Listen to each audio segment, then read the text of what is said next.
अगर एलियंस हमारे solar system में विजिट करते हैं तो आपको क्या लगता है कि उनको सबसे ज्यादा अचंभित क्या करेगा? वो क्या चीज होगी जिसको वो बार बार देखना चाहेंगे? क्या वो हमारा सूर्य होगा या प्लैनेट्स जैसे कि सैटर्न और जुपिटर, या फिर हमारा घर पृथ्वी? लेकिन मुझे लगता है कि इनमें से सोलर सिस्टम में कोई भी ऐसी चीज नहीं है जो एलियंस को अचंभे में डाल सके, सिवाय एक चीज के, वो है हमारी धरती का चंद्रमा। हमारा चंद्रमा सच में ही रहस्यमयी है।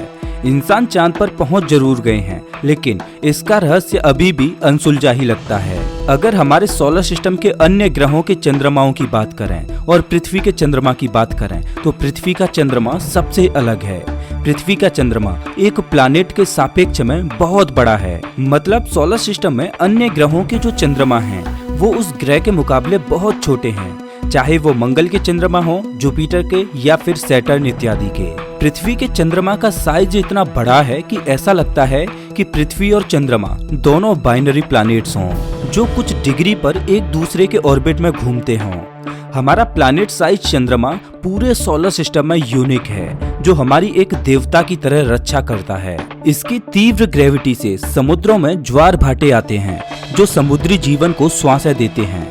चंद्रमा की वजह से हमारे ग्रह का टिल्ट स्टेबल है, जिस वजह से पृथ्वी का क्लाइमेट बदलता रहता है और हम अलग अलग ऋतुओं का अनुभव करते रहते हैं। चंद्रमा के बिना इंसान कभी भी इस धरती पर इवॉल्व ना हो पाते। आज हम जो भी हैं वो धरती के चंद्रमा की वजह से हैं। लेकिन जो चंद्रमा पृथ्वी पर जीवन दान देता है, स्वयं वो खुद कैसे बना? ये प्लैनेटरी साइंस में अभी तक की सबसे बड़ी अनसुलझी पहेली है। दोस्तों, आज के इस वीडियो में हम चंद्रमा के उन रहस्यों को जानेंगे जो वैज्ञानिकों को हैरान करते आए हैं। नमस्कार दोस्तों, मैं हूं श्याम तोमर। स्वागत करता हूं आपका इस वीडियो में। वैज्ञानिक चंद्रमा के बनने के बारे में अलग अलग थ्योरीज देते हैं, लेकिन सभी थ्योरीज एक ही तरह से शुरू होती हैं, इनर सोलर सिस्टम के फॉर्मेशन से। अभी से 4.6 बिलियन साल पहले हमारे सौर मंडल का निर्माण हो ही रहा था। उस समय सोलर सिस्टम अभी के मुकाबले पूरी तरह से अलग था। सूर्य के चारों ओर एक मोटी डिस्क फैली हुई थी। ये डिस्क गैस, धूल और रॉकी बॉडीज से बनी हुई थी। जब सूर्य बना और ये चमकने लगा तो ये धूल और गैस के बादल सूर्य से दूर होने लगे। सालों तक रॉकी बॉडीज आपस में मिलती गईं और जुड़ती गईं, जिनसे ग्रह बने जैसे कि पृथ्वी। लेकिन जब ग्रहों का निर्माण हो रहा था तब सौरमंडल में ग्रहों की संख्या आज के मुकाबले कहीं अधिक थी। छोटे बड़े ग्रह सूर्य के चारों ओर घूम रहे थे और एक दूसरे के पाथ को क्रॉस करते हुए अपना एक स्टेबल ऑर्बिट ढूंढने की कोशिश कर रहे थे। कुछ ग्रह आपस में टकराए और मर्ज हुए, तो कुछ छोटे ग्रह बड़े ग्रहों की ग्रेविटी में फंसकर उन्हीं ग्रहों के चारों ओर घूमने लगे और उनके चंद्रमा बने। ग्रहों के इस तरह से चंद्रमा बनने को कैप्चर थ्योरी कहते हैं। अब हमारा खुद का चंद्रमा इतना बड़ा है कि अगर ये पृथ्वी के बजाय सूर्य के चारों ओर घूमता तो शायद इसे एक ग्रह की उपाधि मिली होती। कैप्चर थ्योरी के अनुसार सौरमंडल के शुरुआती दौर में जब कोई ग्रह पृथ्वी के पास से होकर गुजरा होगा तो पृथ्वी की ग्रेविटी ने उसको खींच लिया होगा और अपने ऑर्बिट में फंसा लिया होगा, जिसे आज हम अपने चंद्रमा के रूप में देखते हैं। लेकिन वैज्ञानिक कोई थ्योरी देते हैं तो उसका कुछ न कुछ साक्ष्य तो होना ही चाहिए। अब इस बात का क्या सबूत है कि चंद्रमा कोई ग्रह था जिसको पृथ्वी ने अपनी ग्रेविटी में फंसा लिया और अपना चांद बना लिया? अगर ये सत्य है कि चंद्रमा एक कैप्चर्ड प्लैनेट है तो इसकी धरती और पृथ्वी की धरती की बनावट अलग अलग मटेरियल्स और स्टफ से होनी चाहिए। दोनों की मिट्टी में भिन्नताएं होनी चाहिए। कैप्चर थ्योरी को साबित करने के लिए वैज्ञानिकों को चंद्रमा के बनने के समय के मिट्टी के सैंपल्स चाहिए और पृथ्वी की मिट्टी के भी ऐसे ही सैंपल्स चाहिए। वैज्ञानिकों ने पृथ्वी की हाईली वोल्केनिक जगह से पृथ्वी की मिट्टी के सैंपल्स लिए और उनकी केमिस्ट्री को समझा, और 1970 के दौर में अपोलो मिशंस के दौरान लाई गई चांद की मिट्टी के सैंपल्स की जांच की तो नतीजे चौंकाने वाले निकले। वैज्ञानिकों ने पाया कि चंद्रमा और पृथ्वी की मिट्टी के कंपोजिशन सेम है। मतलब चांद की धरती भी उन्हीं कंपोजिशन से बनी है जिनसे पृथ्वी बनी है। तो अभी तक वैज्ञानिकों को लग रहा था कि चंद्रमा को पृथ्वी ने कैप्चर किया है। ये थ्योरी एक झटके में गलत साबित हो गई। अब वैज्ञानिक आउट ऑफ बॉक्स सोचने पर मजबूर हो गए कि आखिर हमारा चांद बना तो बना कैसे। चांद के बनने की अगली न्यू थ्योरी में वैज्ञानिकों ने मून रॉक्स के वाटर कंटेंट्स पर फोकस किया। मून रॉक्स पूरी तरह से सूखे थे, ऐसा लग रहा था कि मानो किसी ने चांद को हजारों डिग्री सेल्सियस वाली भट्टी में तपाया हो। नई थ्योरी के अनुसार वैज्ञानिक इस नतीजे पर पहुंचे कि अभी से 4.5 अरब साल पहले एक महाविनाशकारी घटना घटी, जिसमें एक ग्रह की भीषण टक्कर हुई। लेकिन वो टक्कर चांद से नहीं बल्कि पृथ्वी से हुई थी। वैज्ञानिक मानते हैं कि जब सोलर सिस्टम बना तब अन्य प्लैनेट्स अपना स्टेबल ऑर्बिट ढूंढने की कोशिश में एक दूसरे के पाथ को क्रॉस कर रहे थे। ऐसी ही किसी सिचुएशन में मंगल ग्रह के आकार का एक थिया नामक प्लैनेट पृथ्वी से टकराया। ये टकराव इतना भयंकर था कि टक्कर की वजह से पृथ्वी का मोल्टेन मटेरियल अंतरिक्ष में बिखर गया, जिससे पृथ्वी के चारों ओर एक रिंग बनी। रिंग का मोल्टेन मटेरियल समय के साथ एक जगह पर इकट्ठा होता गया और उस मटेरियल ने एक बड़े गोले की शक्ल ले ली, जिस पर चारों ओर लावा बिखरा हुआ था। ये बड़ा गोला हमारा चंद्रमा था, जो उस समय पृथ्वी से देखने पर लाल गेंद की तरह नजर आता, क्योंकि उस समय चांद हाई टेम्परेचर की वजह से धधक रहा था। वैज्ञानिक मानते हैं कि चंद्रमा की क्रस्ट पृथ्वी की क्रस्ट से केमिकली आइडेंटिकल है, क्योंकि दोनों एक कॉमन ओरिजिन शेयर करते हैं। वैज्ञानिकों द्वारा दी गई ये इम्पैक्ट थ्योरी सुनने में अजीब जरूर लगती है, लेकिन कहीं न कहीं ये चांद के अतीत की सही व्याख्या करती है। इसी वजह से ज्यादातर वैज्ञानिक चांद के बनने की इस इम्पैक्ट थ्योरी को ज्यादा सपोर्ट करते हैं। लेकिन वैज्ञानिकों द्वारा चांद पर भेजे गए स्पेस प्रोब्स चांद के पीछे वाले हिस्से में यानी फार साइड में गए, जो हमें पृथ्वी से कभी दिखाई नहीं देता। वहां प्रोब्स ने चांद की फार साइड की फोटोग्राफ्स ली और पृथ्वी पर भेजी। जब वैज्ञानिकों ने चांद की फार साइड की उन फोटोग्राफ्स को देखा तो वैज्ञानिक अचरज में पड़ गए। दरअसल जब हम पृथ्वी से चांद को देखते हैं तो चांद में हमें डार्क स्पॉट्स नजर आते हैं। उन डार्क स्पॉट्स की वजह से चांद में हमें अलग अलग तरह की आकृतियां बनती हुई नजर आती हैं। लोग अपने अपने धर्मों के हिसाब से चांद में अलग अलग तरह की आकृतियां ढूंढते हैं, लेकिन सवाल ये है कि चांद पर वो डार्क स्पॉट्स क्यों हैं और वो कैसे बने। अभी से करीब 100 साल पहले तक खगोलविदों को लगता था कि चांद पर पानी के समुद्र बने हुए हैं, जिस वजह से चांद पर ब्राइट और डार्क पैटर्न दिखाई देते हैं। लेकिन आज हम जानते हैं कि प्राचीन समय में चांद पर ज्वालामुखी फटे थे, जिस वजह से वहां पर चारों ओर लावा बिखर गया, जिसने चांद की सतह को डार्क बना दिया। पृथ्वी पर भी कई जगहों पर प्राचीन समय में लावा बहने की वजह से डार्क स्पॉट्स बने हुए हैं, जो हूबहू चंद्रमा पर बने डार्क पैचेज की तरह हैं। दरअसल वैज्ञानिक मानते हैं कि जब चांद नया था तब इस पर एस्ट्रॉइड्स की बमबारी हुई होगी, जिस वजह से चांद की ऊपरी क्रस्ट टूटी, उसमें से धधकता हुआ लावा बाहर निकला और चांद की सतह पर लावा की बाढ़ आ गई। जब वो लावा ठंडा हुआ तो उसने चांद पर डार्क स्पॉट्स बना दिए। अब जैसा कि हम जानते हैं कि चांद हमारे नजदीक से पृथ्वी की परिक्रमा करता है, तो इस वजह से पृथ्वी ने चांद को लॉक कर लिया है, जिस वजह से चांद का एक फेस हमेशा पृथ्वी की तरफ रहता है, जिसे हम पृथ्वी से देख पाते हैं। लेकिन चांद का जो पीछे वाला हिस्सा है वो हमारे लिए पूरी तरह से एक मिस्ट्री है, क्योंकि हम उसे कभी देख ही नहीं पाते।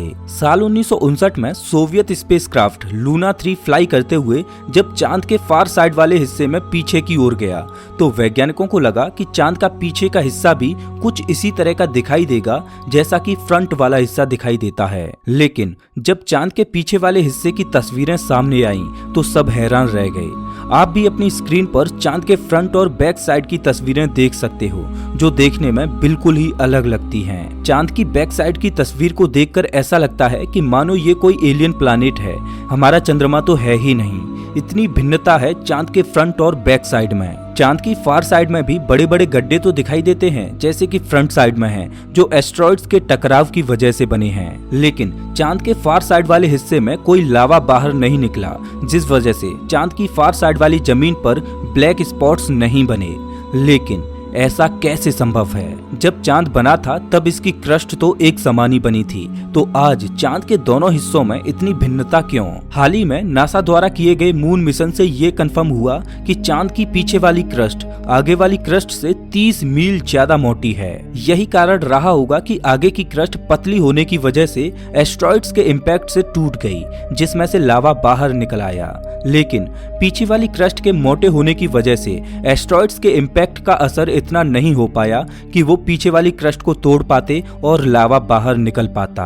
अब वैज्ञानिकों के सामने चंद्रमा की एक और नई पहेली थी, जो आज भी अनसुलझी है कि आखिर चांद की पीछे वाली क्रस्ट आगे वाले की अपेक्षा इतनी मोटी क्यों है। हालांकि इसके बारे में भी वैज्ञानिक अलग अलग थ्योरीज देते हैं। चांद के दूसरी तरफ की क्रस्ट का मोटा होना इम्पैक्ट थ्योरी को गलत साबित करता हुआ नजर आ रहा था। चांद और पृथ्वी की मिट्टी की केमिकल प्रॉपर्टीज तो यही कहती हैं कि दोनों कॉमन ओरिजिन शेयर करते हैं, तो भला चंद्रमा इतना अलग कैसे बन गया। वैज्ञानिकों ने जब इम्पैक्ट थ्योरी को सुपर कंप्यूटर पर टेस्ट किया तो वैज्ञानिकों के सामने चांद के बनने का एक नया सच सामने आया। दरअसल थिया प्लैनेट के पृथ्वी के साथ इम्पैक्ट से एक नहीं बल्कि 2 चंद्रमा बने थे। अभी से 4.5 अरब साल पहले पृथ्वी से देखने पर एक नहीं बल्कि 2 चंद्रमा दिखाई देते थे।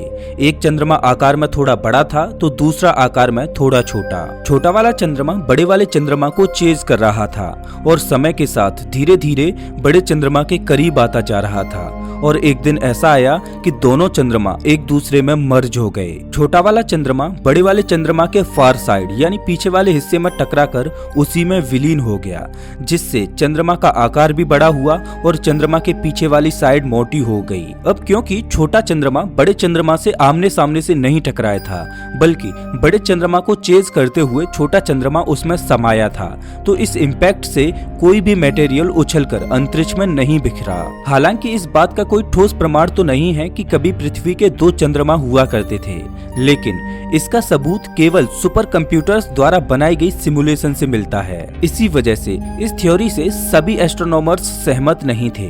कुछ खगोलविदों को लग रहा था कि चांद के दूसरी साइड के मोटे होने का कोई दूसरा कारण भी हो सकता है। हालांकि डबल मून थ्योरी भी चांद की फार साइड वाली क्रस्ट के मोटे होने को सही एक्सप्लेन कर रही थी, लेकिन कुछ खगोलविदों ने चांद की फार साइड वाली क्रस्ट के मोटे होने की एक अलग थ्योरी दी। दरअसल वैज्ञानिकों ने चंद्रमा के जन्म की कड़ियां अब अपने सोलर सिस्टम में नहीं बल्कि सुदूर ब्रह्मांड में ढूंढना शुरू की। वैज्ञानिक बड़े बड़े टेलीस्कोपों से ब्रह्मांड को खंगालने लगे और एक दिन उन्हें कुछ ऐसा मिला जो इस रहस्य से पर्दा उठा सकता था कि चंद्रमा का पिछला वाला हिस्सा इतना मोटा क्यों है। वैज्ञानिकों ने पाया कि हमारे सौर मंडल से 480 प्रकाश वर्ष दूर एक पृथ्वी जैसा रॉकी प्लैनेट है जो हमारे सूर्य जैसे तारे को ऑर्बिट करता है, लेकिन वो ग्रह जीवन के लिए बिल्कुल भी अनुकूल नहीं है। उस प्लैनेट का नाम है कोरोट 7b। इस ग्रह की खास बात ये है कि ये अपने तारे का चक्कर पृथ्वी से भी 60 गुना ज्यादा करीब से लगाता है, जिस वजह से इसके तारे की ग्रेविटी ने इसको लॉक कर लिया है, ठीक उसी तरह से जिस तरह से पृथ्वी ने चंद्रमा को लॉक कर रखा है। इस ग्रह के लॉक होने की वजह से इसका एक फेस हमेशा अपने तारे की ओर रहता है तो दूसरा फेस हमेशा तारे से दूसरी तरफ। अब चूंकि कोरोट 7b प्लैनेट का एक फेस हमेशा इसके तारे की ओर होता है तो उस वाले फेस में हमेशा दिन रहता है, जिस वजह से उस फेस का टेम्परेचर 3000 डिग्री फ़ारेनहाइट से भी ज्यादा है। इतना ज्यादा कि उस फेस में हमेशा पत्थर व अन्य चीजें पिघली हुई अवस्था में मैग्मा के रूप में होती हैं। और ये तो कुछ भी नहीं, वो मैग्मा वेपर में तब्दील होकर बादलों की शक्ल ले लेता है। लेकिन कोरोट 7b के फार साइड वाले फेस में हमेशा रात बनी रहती है तो दूसरा वाला फेस बहुत ज्यादा ठंडा है, इतना ठंडा कि वहाँ सब कुछ जम जाए। एक ही प्लैनेट पर 2 तरह की अपोजिट कंडीशंस का होना इसको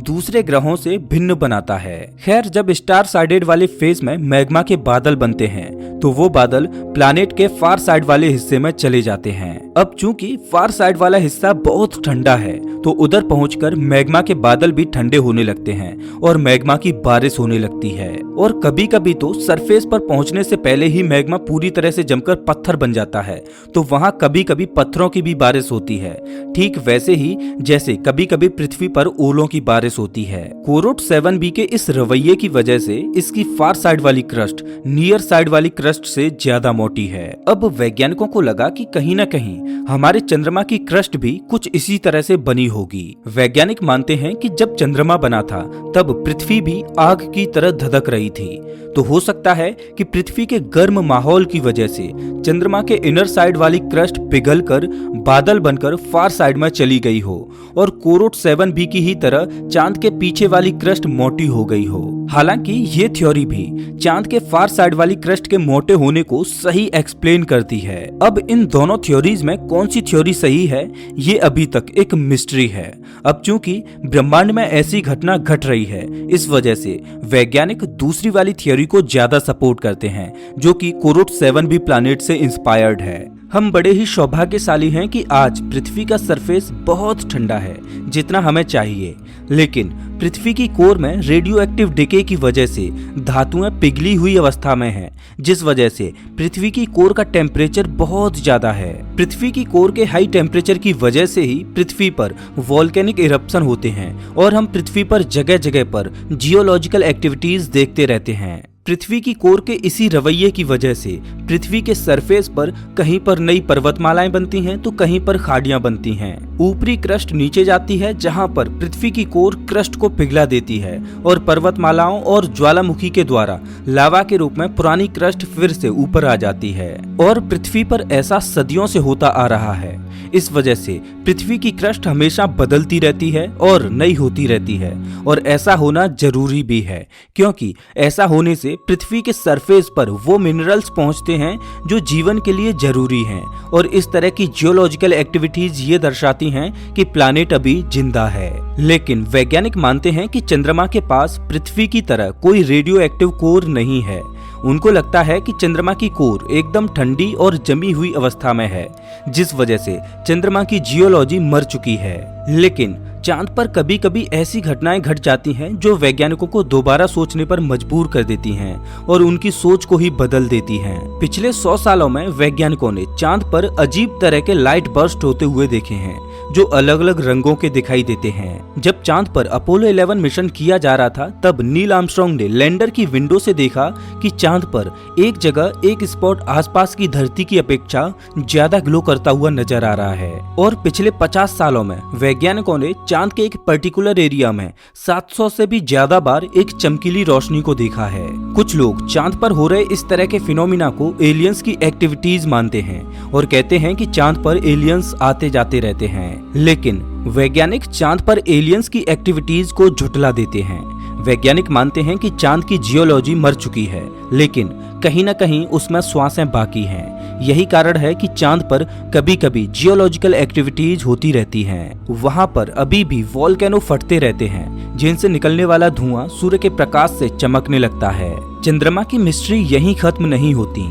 वैज्ञानिकों को लगता है कि पृथ्वी पर जो जीवन पनपा और जीवन पृथ्वी पर चारों ओर बिखर गया, उसमें चंद्रमा का बहुत बड़ा हाथ है। अगर चंद्रमा ना होता तो शायद पृथ्वी पर जीवन पैदा ही नहीं होता। पृथ्वी के बनने के कुछ ही समय बाद चंद्रमा भी बन चुका था। अभी से 4.4 मिलियन साल पहले चंद्रमा सिर्फ पृथ्वी से 15,000 मील दूर था, जो आज के मुकाबले पृथ्वी से बहुत बड़ा दिखाई देता था। चंद्रमा के इतना करीब होने की वजह से इसकी ग्रेविटी पृथ्वी पर बहुत ज्यादा असर डाल रही थी। नए बने समुद्रों का पानी चांद की ग्रेविटी की वजह से ऐसे ऊपर उठता कि मानो पानी पृथ्वी को छोड़ उछलकर चंद्रमा पर ही चला जाएगा। आज हम समुद्री लहरों को फीट या मीटर में मेजर करते हैं, लेकिन उस समय समुद्री लहरें इतनी ऊंची उठा करती थीं कि लहरों को किलोमीटर में मापा जा सके, जिस वजह से पृथ्वी पर हर समय सुनामी बनी रहती। बड़ी बड़ी सुनामियों की वजह से समुद्र का पानी जमीन पर आता और जमीन से ज्वालामुखियों से निकले मिनरल्स को समेटकर फिर से समुद्रों में ले जाता। सालों साल तक चली ऐसी प्रक्रिया की वजह से पानी में ऐसे ऑर्गेनिक केमिकल्स इकट्ठे हुए जो एक नए जीवन को जन्म दे सकते थे, और जीवन का पहला बीज भी पृथ्वी पर गर्म पानी में पनपा। वो पानी ऑर्गेनिक केमिकल्स से भरा पड़ा था। वो लाइफ आज इवॉल्व होकर इतनी जटिल हो चुकी है कि हम अब अपने ओरिजिन के बारे में सवाल कर सकते हैं। लेकिन हमारे इवोल्यूशन में भी चंद्रमा का बहुत बड़ा हाथ रहा है, क्योंकि शुरू से ही चंद्रमा ने पृथ्वी को टिल्ट करके उसको होल्ड किए रखा है, जिस वजह से पृथ्वी पर अलग अलग ऋतुएं बनी जो जीवन को इवॉल्व होने के लिए बहुत जरूरी थीं। अब आप मंगल ग्रह को ही देख लीजिए। भले ही मंगल के पास 2 चंद्रमा हैं, लेकिन वो इतने बड़े नहीं हैं कि मंगल ग्रह के टिल्ट को होल्ड कर पाएं। नतीजा ये है कि वैज्ञानिकों के अनुसार मंगल ग्रह पर जीवन पनपा भी था, लेकिन स्टेबल टिल्ट ना होने की वजह से जीवन समाप्त भी हो गया और मंगल एक बंजर ग्रह बन गया। अगर पृथ्वी का टिल्ट स्टेबल ना होता और ये भी मंगल ग्रह की ही तरह स्विंग करती, तो पृथ्वी पर जिस तरह से हर साल ऋतुएं बदलती हैं, उसी तरह आइस एज आती और जाती, जिससे पृथ्वी पर मौजूद लाइफ को इवॉल्व होने का मौका ही नहीं मिल पाता और पृथ्वी से जीवन खत्म हो जाता। आज वैज्ञानिक ब्रह्मांड में दूर दूर तक एलियन लाइफ खोजने में जुटे हुए हैं, लेकिन वैज्ञानिक मानते हैं कि एलियन लाइफ होने के उस ग्रह पर ज्यादा चांसेज होंगे जिसका जोड़ीदार चंद्रमा उसके टिल्ट को होल्ड किए होगा। वैज्ञानिक मानते हैं कि चंद्रमा हमारे जीवन को यहाँ तक इवॉल्व करने में ही सहायक नहीं रहा, बल्कि हमारा भविष्य भी चंद्रमा पर ही डिपेंड है। अगर हम इंसानों को भविष्य में इंटरप्लैनेटरी सिविलाइजेशन बनना है या इंटरगैलेक्टिक सिविलाइजेशन बनना है तो उसमें चंद्रमा का बहुत बड़ा रोल होने वाला है, क्योंकि एक तो चांद का एटमॉस्फेयर नहीं है और उसकी ग्रेविटी बहुत कम है।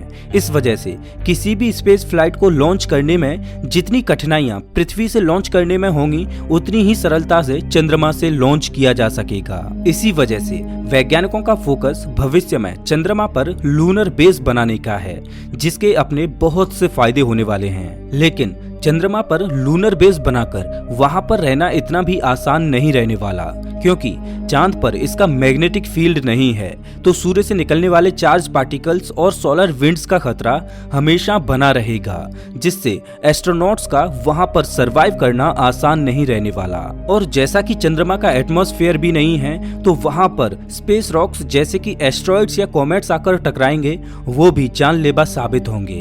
और चांद पर एक और खतरा होगा टेम्परेचर का। अब जैसा कि चांद पर हवा है ही नहीं, तो वहां पर हीट चांद पर डिस्ट्रीब्यूट नहीं हो पाती, जिस वजह से जब रात का समय होगा तो तापमान बहुत ज्यादा नीचे गिर जाएगा। ऐसे ही खतरों से बचने के लिए वैज्ञानिक चांद पर बंकर बनाकर उनमें बेस बनाने का विचार बनाते हैं, लेकिन बंकर बनाने के लिए चांद पर खुदाई करनी पड़ेगी। लेकिन हाल ही में हुई एक रिसर्च के अनुसार शायद हमें चांद पर खोदने की जरूरत ना पड़े, क्योंकि चांद पर पहले से ही प्राकृतिक तौर पर बने बंकर मौजूद हैं। चांद पर एक स्काईलाइट नाम का होल है जो एक फुटबॉल फील्ड जितना बड़ा है, लेकिन ये होल तो सिर्फ एक एंट्री द्वार है। वैज्ञानिक मानते हैं कि इस होल के अंदर बड़ी बड़ी गुफाओं और टनल्स का नेटवर्क बना हुआ है, और ये टनल्स चांद की सतह के नीचे कई किलोमीटर तक फैले हुए हैं। ये टनल्स पानी के बहने की वजह से नहीं बने, बल्कि कभी इनमें से होकर लावा बहा होगा जिसने इनका निर्माण किया। ऐसे टनल्स को लावा ट्यूब्स कहा जाता है, और ऐसे ही टनल्स पृथ्वी पर भी बने हुए हैं, जैसे कि आइसलैंड में। चांद पर जो लावा ट्यूब्स बने हैं वो सरफेस से 100 फीट नीचे मौजूद हैं। ये ट्यूब्स एस्ट्रोनॉट्स को कॉस्मिक रेडिएशन, माइक्रोमीटियोरॉइड इम्पैक्ट और टेम्परेचर स्विंग जैसे खतरों से बचा सकते हैं। ये ट्यूब्स इतने बड़े हैं कि इनमें एक पूरा शहर बसाया जा सकता है। चांद पर वो अनमोल खजाना भी मौजूद है जिसको वैज्ञानिक सबसे पहले खोजते हैं, पानी। वैज्ञानिक मानते हैं कि चांद पर भरपूर मात्रा में पानी का भंडार मौजूद है जो जमी हुई अवस्था में है। अब जैसा कि हम जानते हैं कि लिक्विड हाइड्रोजन और लिक्विड ऑक्सीजन रॉकेट फ्यूल के रूप में इस्तेमाल किए जाते हैं, और पानी भी हाइड्रोजन और ऑक्सीजन से मिलकर ही बना होता है। मतलब चांद पर मौजूद पानी को पीने के लिए तो इस्तेमाल किया ही जा सकता है, साथ ही पानी को हाइड्रोजन और ऑक्सीजन में सेपरेट करके रॉकेट फ्यूल भी बनाया जा सकता है और ब्रीदेबल ऑक्सीजन भी बनाई जा सकती है। वैज्ञानिक मानते हैं कि चंद्रमा की धरती पर 6 अरब टन वाटर आइस मौजूद है, और ये इतनी ज्यादा है कि अगर इससे रॉकेट फ्यूल बनाकर 20 रॉकेट्स रोजाना लॉन्च की जाएं, तो भी ये पानी 100 सालों में भी खत्म नहीं होने वाला। ये बात सच है कि चांद हमारे लिए उपयोगी था, उपयोगी है और उपयोगी रहेगा, और भविष्य में हम चंद्रमा की रिसोर्सेज का इस्तेमाल करके एक दिन इंटरप्लैनेटरी और इंटरगैलेक्टिक सिविलाइजेशन बन चुके होंगे। लेकिन कहते हैं कि समय एक जैसा नहीं रहता, जो आज है वो कल नहीं होगा, जिसका जन्म हुआ है उसकी मृत्यु भी निश्चित है। यही परम सत्य है। जो चांद आज पृथ्वी पर जीवनदायी है, वही चांद एक दिन पृथ्वी से जीवन को छीन लेगा और पृथ्वी पर महाप्रलय ला देगा। वैज्ञानिक कहते हैं कि धीरे धीरे समय के साथ हमारा चंद्रमा पृथ्वी से दूर होता जा रहा है। वैसे तो चांद के दूर होने की गति बहुत धीमी है। चांद एक साल में 3.8 सेंटीमीटर पृथ्वी से दूर खिसक जाता है, और अभी से करोड़ों सालों के बाद चंद्रमा पृथ्वी से इतना दूर चला जाएगा कि वो पृथ्वी से एक छोटी सी डॉट के रूप में दिखाई देगा। उस समय चांद के इतना दूर चले जाने से पृथ्वी का अपने अक्ष पर रोटेशन धीमा हो जाएगा, जिससे पृथ्वी के दिन और रात अभी के मुकाबले काफी बड़े हो जाएंगे। लेकिन इसके बाद का जो समय रहेगा वो तो महाप्रलयकारी रहेगा, क्योंकि अभी से करोड़ों साल बाद चंद्रमा पृथ्वी से दूर तो चला जाएगा, लेकिन उसी टाइम टाइम पीरियड में हमारा सूर्य रेड जाइंट बनने की ओर अग्रसर होगा, जिस वजह से इनर सोलर सिस्टम घनी सोलर विंड्स और चार्ज पार्टिकल से भर जाएगा और ये सोलर विंड्स चंद्रमा पर धक्का लगाएंगी, जो चंद्रमा को पृथ्वी की ओर वापस धकेलेंगी। इनर सोलर सिस्टम में सोलर विंड्स के भर जाने से चंद्रमा को पृथ्वी का चक्कर लगाने में इनका सामना करना पड़ेगा, जिससे चंद्रमा की पृथ्वी के ऑर्बिट में घूमने की रफ्तार धीमी हो जाएगी, जिस वजह से पृथ्वी की ग्रेविटी चंद्रमा को तेजी से अपनी ओर खींचेगी और एक बार फिर से चंद्रमा धीरे धीरे पृथ्वी के नजदीक आता जाएगा। तब चंद्रमा पर पृथ्वी की ग्रेविटी का असर इतना तेज होगा कि चंद्रमा पृथ्वी की ग्रेविटी की वजह से एक्सप्लोड हो जाएगा।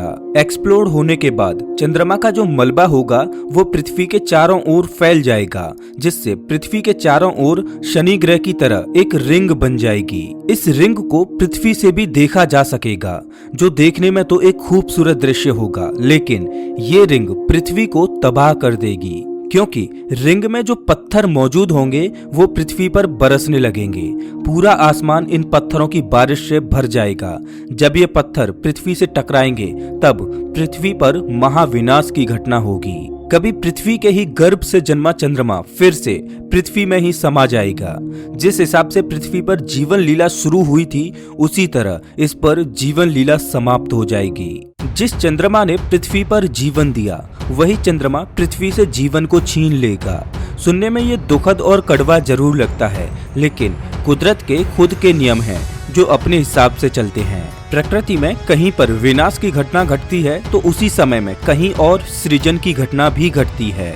जब पृथ्वी पर महाविनाश की घटना घट रही होगी, उसी समय सुदूर ब्रह्मांड में कहीं पर नए तारे के बनने के साथ नई पृथ्वी और नए चंद्रमा का निर्माण हो रहा होगा, जहां पर एक नए जीवन की शुरुआत होगी। सृजन और विनाश यही प्रकृति का समय चक्र है और हम सबको कुदरत के इस समय चक्र से होकर जरूर गुजरना होगा। तो दोस्तों, इस वीडियो में बस इतना ही। वैसे आप हमारा ये वीडियो कौन से शहर से देख रहे हो, हमें कमेंट करके जरूर बताएं। अगर आपको ये वीडियो अच्छा लगा हो तो इसे लाइक करें और ऐसे ही वीडियोज के लिए चैनल को सब्सक्राइब करें, साथ ही बेल आइकॉन दबाएं।